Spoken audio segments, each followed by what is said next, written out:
Network marketing नाम सुना है इसका, बहुत लोगों से सुना है, कुछ ने अच्छा सुना है, कुछ ने बुरा सुना है, कुछ इसके बारे में क्या जानते हैं, कुछ क्या जानते हैं, लेकिन कोई भी इसकी एक्चुअल हिस्ट्री को नहीं जानता।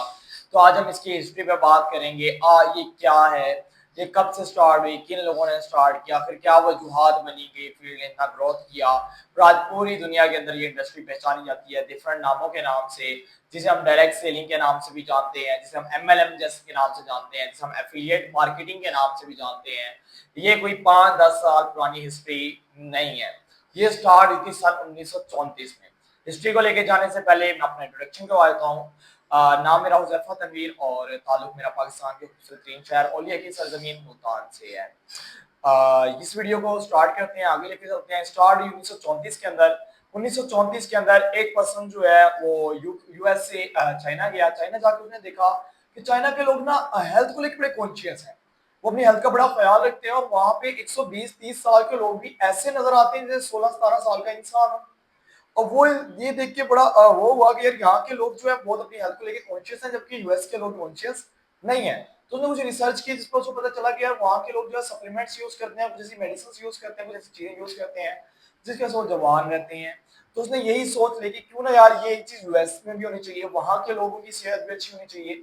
वो वहां गया कैलिफोर्निया के अंदर। कैलिफोर्निया के अंदर उसने अपनी कंपनी स्टार्ट की, जिसका नाम था कैलिफोर्निया विटामिन। कैलिफोर्निया विटामिन में उसने अपना काम स्टार्ट किया। काम स्टार्ट करने के बाद जब उसने कंपनी ग्रोथ की, इसका नाम था कॉलेज, ठीक है, इसने अपनी कंपनी को आगे बढ़ाया और इसने ना प्रोडक्ट सेल करना स्टार्ट कर दी। अब यहाँ पे एमएलएम का स्टार्ट होता है, यहाँ पे जो नेटवर्क मार्केटिंग इंडस्ट्री का स्टार्ट होता है। जब वो देखता है कि लोग वो प्रोडक्ट कम खरीद रहे हैं, जो डायरेक्ट मतलब डायरेक्ट कस्टमर, जैसे दुकान पे कस्टमर आता है ना, वो कम आ रहा है, लेकिन जिस कस्टमर प्रोडक्ट सेल कर रहा हूँ उसको फायदा हो रहा है, वो दूसरों को रेफर कर रहा है, दूसरों को बता रहा है, दूसरों को मशवरा दे रहा है, तो लोग उसके मशवरे से ये प्रोडक्ट क्या कर रहे हैं, ज्यादा परचेज कर रहे हैं। तो इस वजूहत को उसने देखते हुए क्या किया, उसने इस फील्ड से रिलेटेड अवेयरनेस देना स्टार्ट कर दी। उसने रेफरेंस बेस पे कमीशन देना स्टार्ट किया। इनिशियल तौर पर उसने 2% तक कमीशन रखा। तो उसने कहा क्यों ना जो लोग मुझसे परचेज करते हैं मैं इन्हीं को अपना डिस्ट्रीब्यूटर रख दूं, इन्हीं को अपनी प्रोडक्ट सेल करूं। इससे क्या होगा कि वही लोग प्रोडक्ट यूज भी करेंगे और आगे लोगों को रेफर भी करेंगे, और जब उनको फायदा हो रहा होगा तो मजीद रेफरेंस बेस्ड प्रोडक्ट सेल करेंगे। तो यही चीज चलती गई। सन 1939 के अंदर 1939 में अब ये कंपनी जो है इसी कंपनी से दो लोग निकले, जिनका नाम था Richard Davis and H N Markes. इन दो लोगों ने क्या किया, इन दो लोगों ने एक न्यू कंपनी की बुनियाद रखी जिसका नाम था न्यूट्रोलाइट।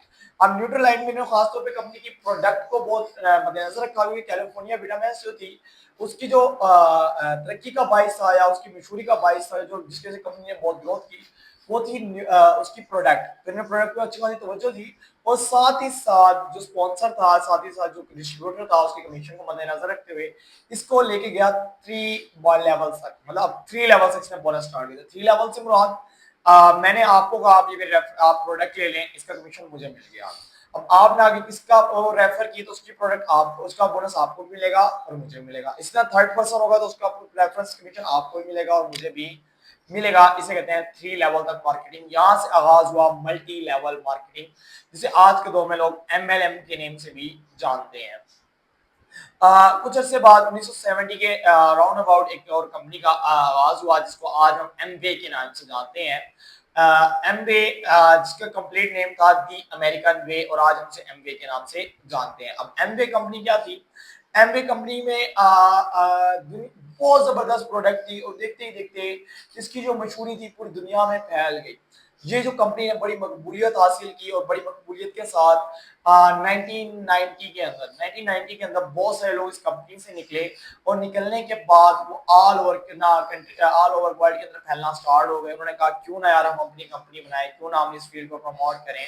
तो लोग इसी कंपनी से निकलते गए और वो इस फील्ड को आगे लेकर जाते गए। सन 1992 के अंदर ये फील्ड आई पाकिस्तान और इंडिया के अंदर। पाकिस्तान और इंडिया में स्टार्टिंग में इस फील्ड को लेके बहुत ही बैड रिव्यूज मिलते हैं। उसके रीजन मैं कुछ आपको बता देता हूँ।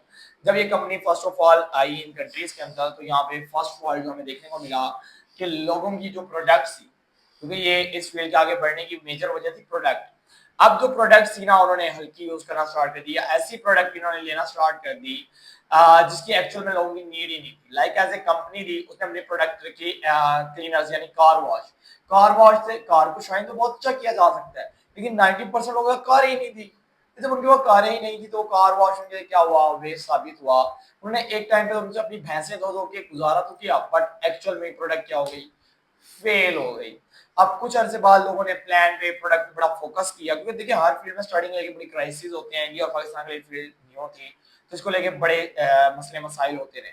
अब बहुत सारे लोगों ने क्या किया, बहुत सारे लोगों ने इसके अंदर पिरामिड स्कीम स्टार्ट कर दिया। पिरामिड स्कीम क्या होती है, लेगेसी क्या होती है, उन्होंने प्रोडक्ट को खत्म कर दिया, प्रोडक्ट खत्म कर दी। अब प्रोडक्ट खत्म करने से क्या हुआ कि अब सिर्फ लोगों का पैसा ही लोगों पर डिस्ट्रीब्यूट हो रहा था। उन्होंने आओ पैसा बनाओ की स्कीम स्टार्ट कर दी कि आप पैसे लगाते जाओ और पैसा कमाते जाओ। कोई स्पेशल प्रोडक्ट नहीं है, कोई ऐसी चीज नहीं है जिसके थ्रू आप आगे बढ़ सकें।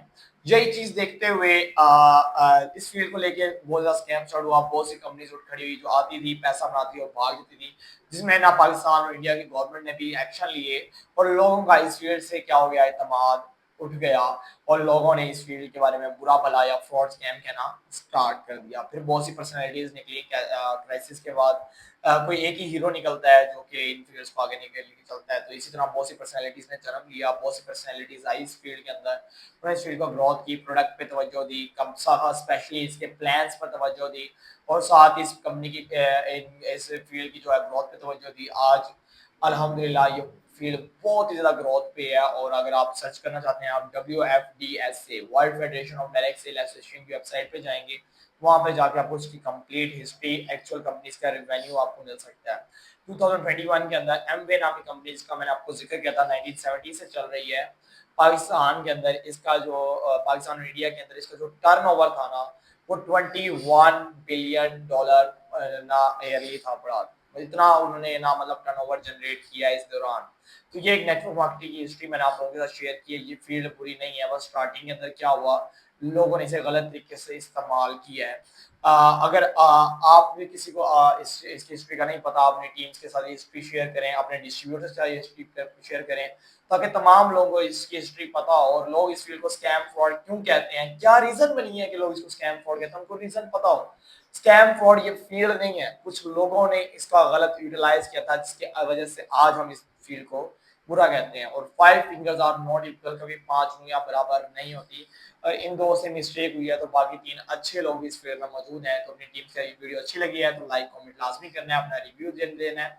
और आप नेक्स्ट वीडियो किस टॉपिक पे चाहते हैं, किसमें आपको इशू आ रहा है, सेल्स के लिहाज से इशूज आ रहे हैं, आपके फॉलोअप्स के लिहाज से इशूज आ रहे हैं, लोग आपको नेगेटिव कमेंट्स करते हैं, कोई भी आपके मसले मसाइल आ रहे हैं, आप कमेंट करेंगे, हम नेक्स्ट वीडियो उस पर बना देंगे ताकि आप उसमें बेनिफिट हो। बाकी बेस्ट ऑफ लक, अल्लाह कामयाब करे। अल्लाह।